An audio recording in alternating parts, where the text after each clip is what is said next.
Hello friends, पिछली video में हमने देखा था कि सीपी से एसपी कैसे निकालते थे। आज हम सीखेंगे कि एसपी से सीपी को कैसे निकाला जाएगा। ठीक है, तो चलो देख लेते हैं।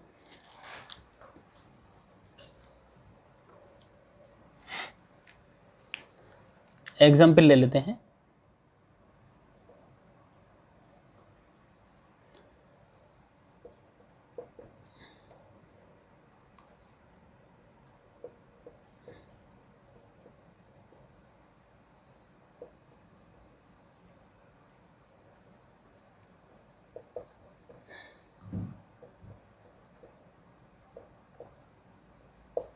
क्वेश्चन क्या है? कोई वस्तु 20% प्रॉफिट के साथ 3600 रुपये में बेची जाती है। कोई वस्तु 20% प्रॉफिट के साथ 3600 रुपये में बेची जाती है, तो बताना है कि क्रय मूल्य क्या था। ठीक है, देखते हैं कैसे करेंगे।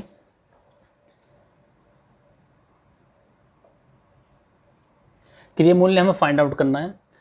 तो कहने का मतलब ये मैंने आपको बताया है कि हमको लाभ हो या हानि हमेशा क्रय मूल्य पर होगी। ठीक है, तो यदि क्रय मूल्य को x था और x पर क्रय मूल्य पर हमें 20% का प्रॉफिट चाहिए, तो हमें 1.2 की गुणा करनी होगी इसमें। ठीक है, अब क्रय मूल्य पर हमें 20% का प्रॉफिट मिल गया। उसके बाद क्या मिल रहा है हमें? विक्रय मूल्य। कितना हम विक्रय मूल्य मिल रहा है? 3600 रुपये। ठीक है, और x की वैल्यू कैसे निकाल सकते हैं? 3600 गुणा 10/12। 10 कहाँ से आ गई? इस पॉइंट की वजह से। ये पॉइंट हट गया और इस पॉइंट की वजह से 10 लग गया। 12 से इसको काटेंगे तो ये आ जाएगी 3000 रुपये। एक्स क्या माना था हमने? सीपी। तो सीपी रहा होगा 3000 रुपये। ठीक है दोस्तों, दूसरी ट्रिक से भी देख सकते हैं हम, देखेंगे।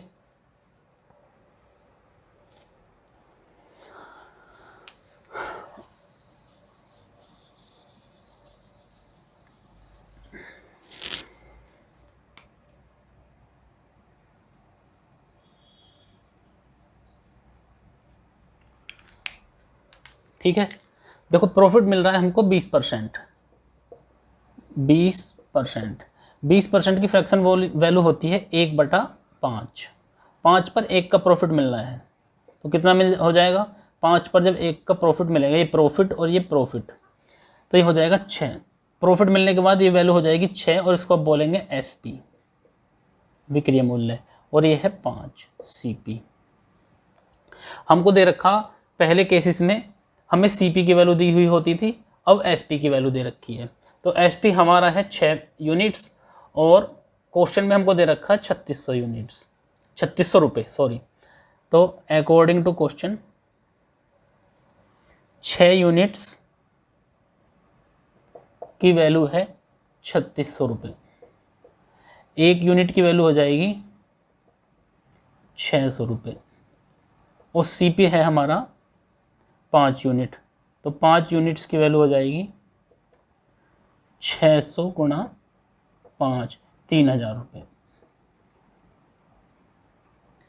ठीक है, देखो ट्रिक तो हमारी पहले वाली इजी थी, लेकिन ये वाली ट्रिक भी आनी चाहिए हमको। पहले वाली शॉर्ट भी थी और इजी भी थी, लेकिन ये भी आनी चाहिए, ये अपनी जगह काम आएगी। ठीक है, एक और क्वेश्चन देख लेते हैं।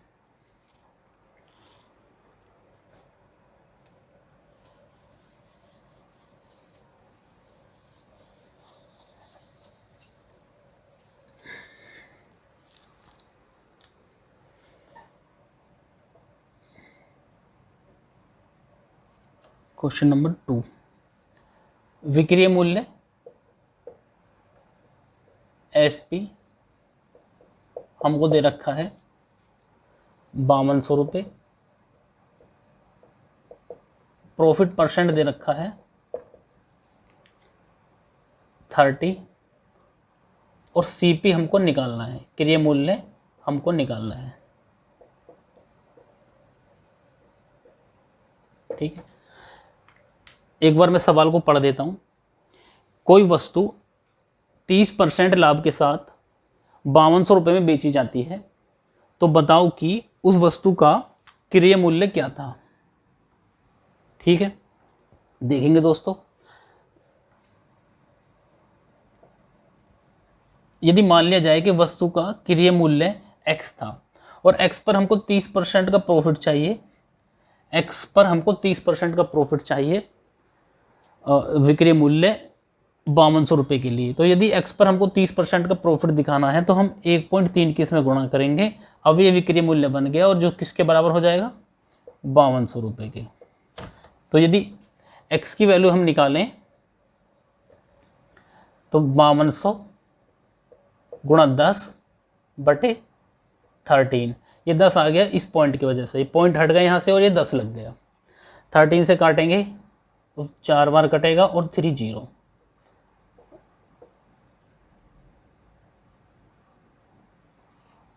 तो CP क्या आ गया हमारा, 4000 रुपये। ठीक है दोस्तों, दूसरी ट्रिक से भी देख सकते हैं हम।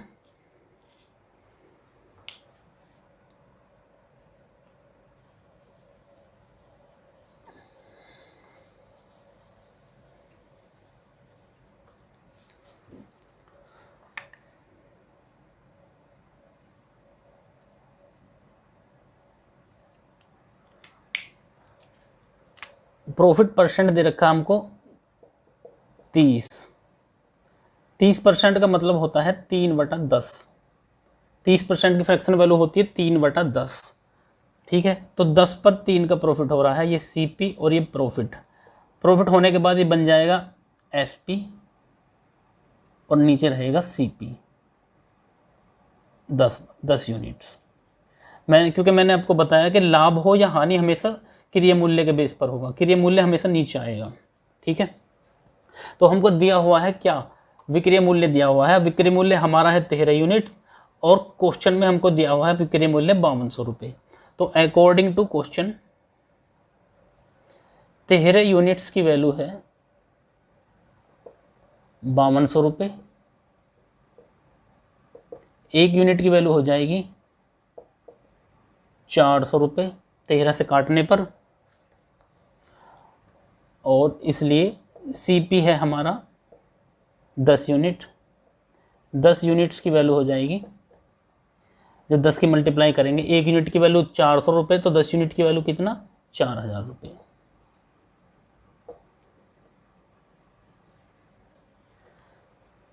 ठीक है दोस्तों, तो इस तरह से हम क्रय मूल्य भी निकाल सकते हैं। एक आधी क्वेश्चन और देख लेते हैं।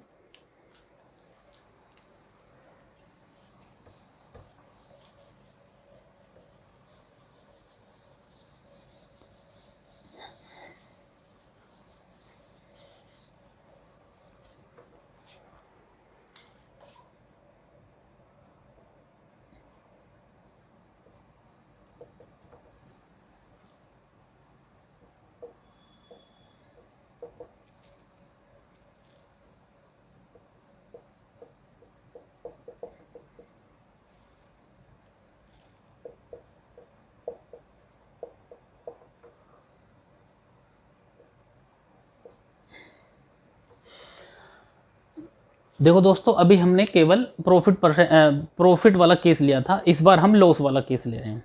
ठीक है, तो देखो कैसे करेंगे।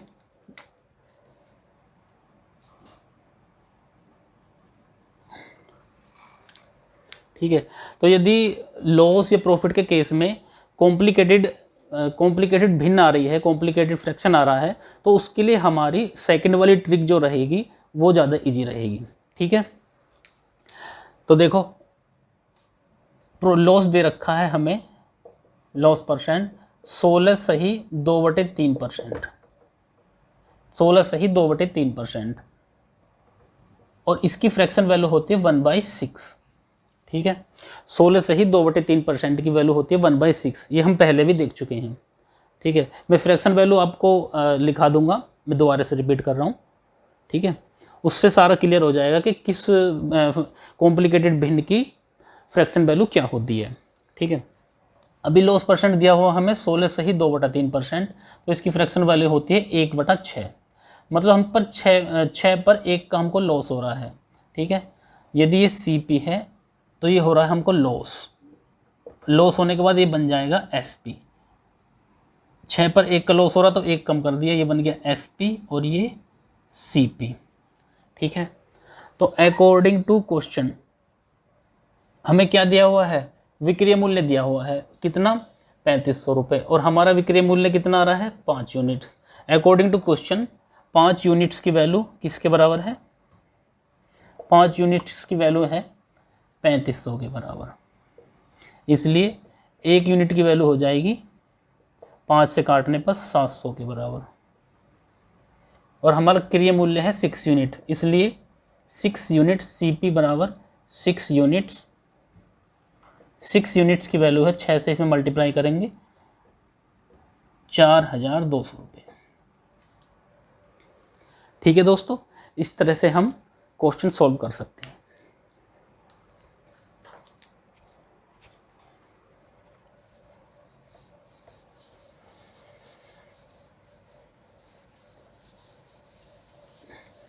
ठीक है दोस्तों, तो इसी तरह का एक क्वेश्चन और ले लेते हैं।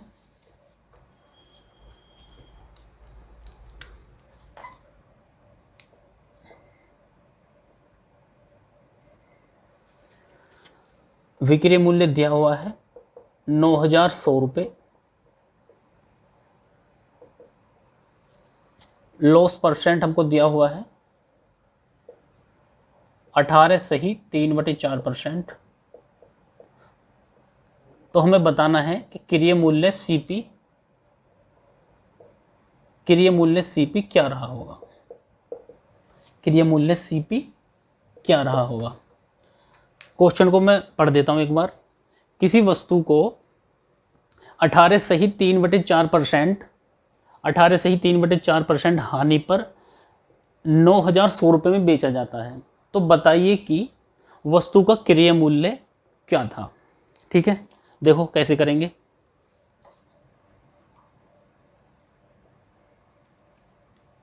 देखो, जब भी एक कॉम्प्लिकेटेड थोड़ा भिन्न आएगी हम इसे सेकंड ट्रिक से ही करेंगे, हमारे लिए ज़्यादा ईजी रहेगा।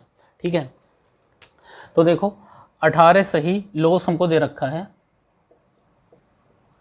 18 सही 3/4%, और इसकी फ्रैक्शन वैल्यू होती है 3/16।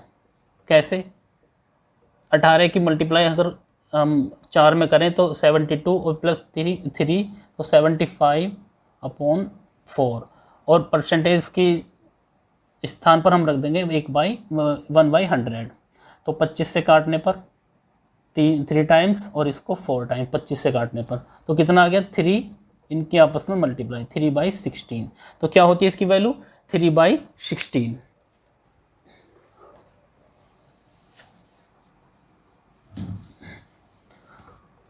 तो कहने का मतलब ये है कि अगर ये CP है, मैंने आपको बताया कि लाभ हो या हानि हमेशा क्रय मूल्य के बेस पर होगी। अगर ये CP है तो इतना हमको लॉस हो रहा है।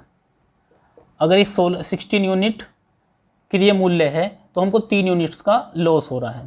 ठीक है, तो लॉस होने के बाद हमको मिलेगा SP। जब 16 से 3 घटाएंगे तो क्या मिलेगा 13/16, ये CP, और ये लॉस होने के बाद अब ये बन गया SP। ठीक है दोस्तों, तो हमारे पास क्रय मूल्य आया 16 यूनिट और विक्रय मूल्य आया 13 यूनिट। ठीक है, और विक्रय मूल्य हमें दे रखा हुआ है 9100 रुपये। तो अकॉर्डिंग टू क्वेश्चन 13 यूनिट्स की वैल्यू दी हुई है 9100 रुपये, क्योंकि हमारा आ रहा है 13 यूनिट्स विक्रय मूल्य और क्वेश्चन में दे रखा हुआ है 9100 रुपये। अगर 13 यूनिट्स की वैल्यू 9100 रुपये है तो 1 यूनिट की वैल्यू आ जाएगी, 1 यूनिट की वैल्यू आ जाएगी 700 रुपये, 700, 13 से इसको डिवाइड करने पर। इसलिए CP है हमारा 16 यूनिट, 16 यूनिट्स।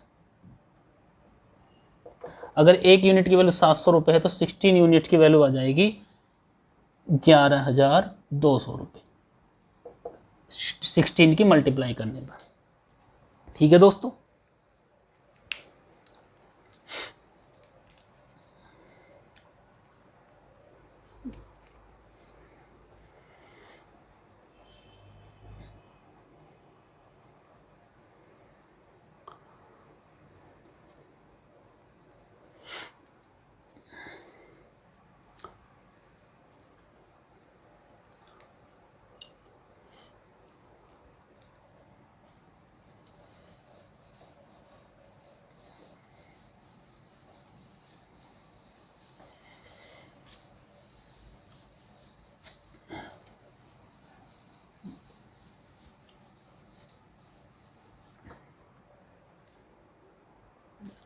अगर इस तरह के क्वेश्चन आते हैं तो दोस्तों हमें उम्मीद है कि आप इनको ज़रूर सोल्व कर सकते हैं।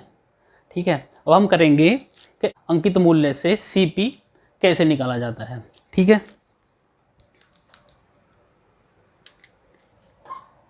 एमपी से सीपी निकालना।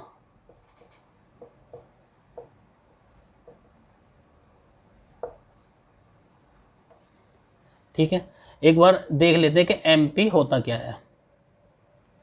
एमपी अंकित मूल्य। ठीक है, सपोज दोस्तों हम किसी बच्चे को शॉपकीपर के पास भेजते हैं और उसको बोलते हैं कि आपको एक किताब लानी है। ठीक है, तो बच्चा गया, शॉपकीपर के पास गया, तो किताब का मूल्य शॉपकीपर ने बताया कि 300 रुपये है। कितना है? 300 रुपये।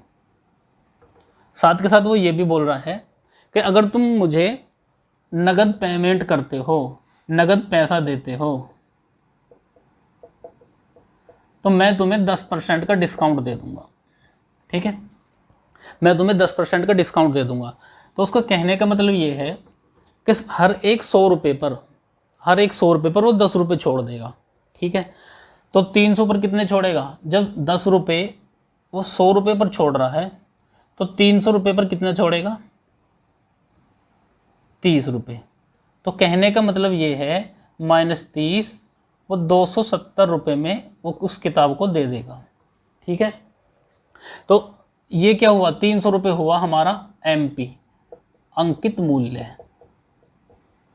और अंकित मूल्य पर जितना डिस्काउंट हुआ, डिस्काउंट देने के बाद जो वैल्यू आई वो हो जाएगी सीपी।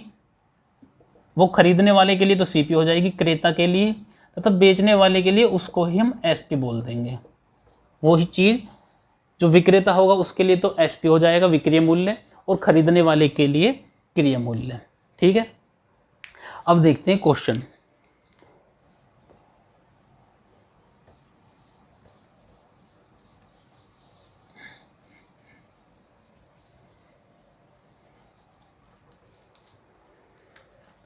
देखते हैं,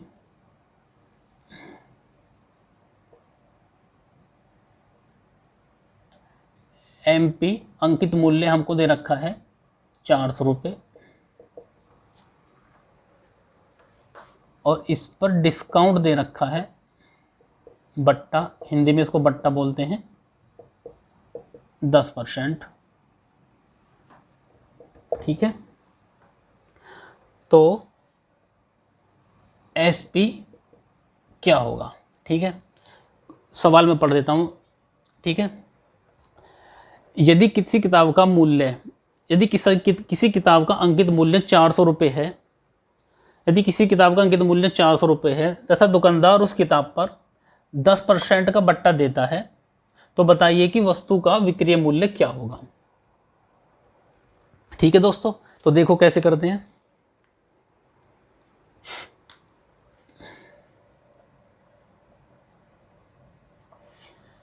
देखो, अंकित मूल्य था 400 रुपये, और यदि हमें इस पर 10% का बट्टा दिखाना है, तो सेम प्रोसीजर जैसा हम करते आए हैं हमें सेम कर देना है। इसको 10% का बट्टा बोल दो, 10% कम कर दो, इसको हम 0.9 से गुणा कर देंगे, तो इस पर ये 10% का बट्टा हो जाएगा। पॉइंट से ये 0 कट गई, तो कितना आ जाएगा? 9 की मल्टीप्लाई 4 में करेंगे 360 रुपये। ठीक है, ओरली भी हम देख सकते हैं, अगर ये 100 पर 10 रुपये छोड़ रहा है, अगर ये 100 पर 10 रुपये छोड़ रहा है, तो 400 पर कितने छोड़ेगा? 400 पर कितने छोड़ेगा? 40 रुपये। कहने का मतलब ये है 40 रुपये ये अंकित मूल्य में से सब्ट्रैक्ट हो जाएंगे, घट जाएंगे। ठीक है, तो कितना आ जाएगा? 360 रुपये।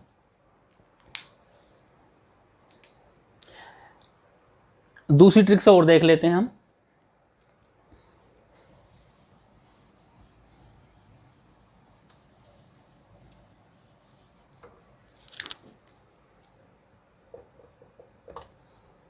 देखो,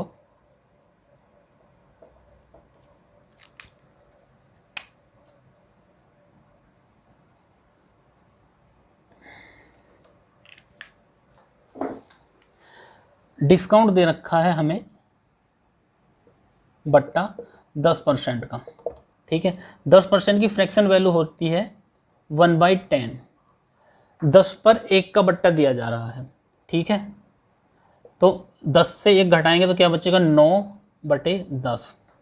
तो देखो बट्टा हमेशा अंकित मूल्य पर दिया जाएगा, बट्टा हमेशा अंकित मूल्य पर दिया जाएगा। तो ये क्या होगा, MP। पहले केसेस में हम यहाँ क्या ले रहे थे, CP, लेकिन अब बात हो रही है बट्टे की, तो बट्टा हमेशा MP पर दिया जाएगा अंकित मूल्य पर, ठीक है। और ये हो गया बट्टा डिस्काउंट। डिस्काउंट मिलने के बाद जो भी वैल्यू आएगी वो विक्रेता के लिए तो वो विक्रय मूल्य होगा और क्रेता के लिए वो क्रय मूल्य होगा। जैसे अभी हम देख रहे थे कि 300 रुपये की किताब थी, उस पर 10% का बट्टा दिया जा रहा था, ठीक है। तो 10% के बट्टे के बाद मूल्य क्या हो जा रहा था, 270 रुपये। तो क्या बन रहा था, ये SP। इसी तरह से यदि हम 10 पर 1 का बट्टा दें तो बट्टा देने के बाद ये क्या बन जाएगा, SP, ठीक है। और ये क्या था, MP।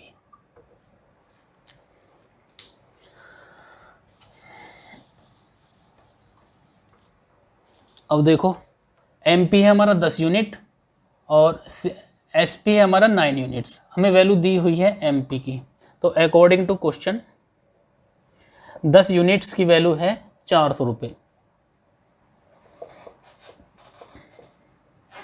इसलिए 1 यूनिट की वैल्यू हो जाएगी 40 और हमारा SP है 9 यूनिट, इसलिए SP बराबर 9 यूनिट्स। SP की वैल्यू हो जाएगी 9 × 40, 360 रुपये। तो इस तरीके से भी हम कर सकते हैं। ये वाली ट्रिक हमको आनी चाहिए, शॉर्ट ट्रिक पहले वाली थी, लेकिन फिर भी ये हमको आनी चाहिए, ठीक है दोस्तों। उम्मीद है आपको हमारी ट्रिक पसंद आई होगी। इसी तरह की और ट्रिक सीखने के लिए हमारे चैनल को सब्सक्राइब करें, शेयर करें तथा लाइक करें। Thank you.